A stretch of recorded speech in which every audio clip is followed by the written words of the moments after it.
community, no? So, whether it would be your first firearm, second firearm, third firearm, or kung pakila natin, it is always very important na we choose the right one for us.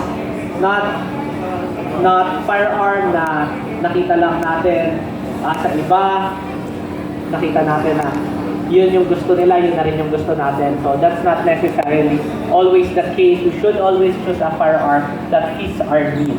No? So, ang topic natin today will not be about me giving specific brands or specific model recommendations, but just some tips on how we can choose the right one for us. So the first thing that we should always ask again, whether it would be your first one, your second one, your third, or kung pangilan man, is we should know our purpose. Para saan ba natin gagamitin yung ating firearm? Ano ba yung reason kung bakit tayo magpa-purchase ng ating gun or mag-o-own ng isang firearm?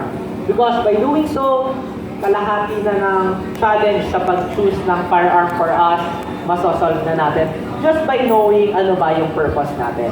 In Guns Pinoy, I get lots of inquiries na tinatanong nila, ano ba yung dapat kong bilhin na barel? I'm a first-time gun owner.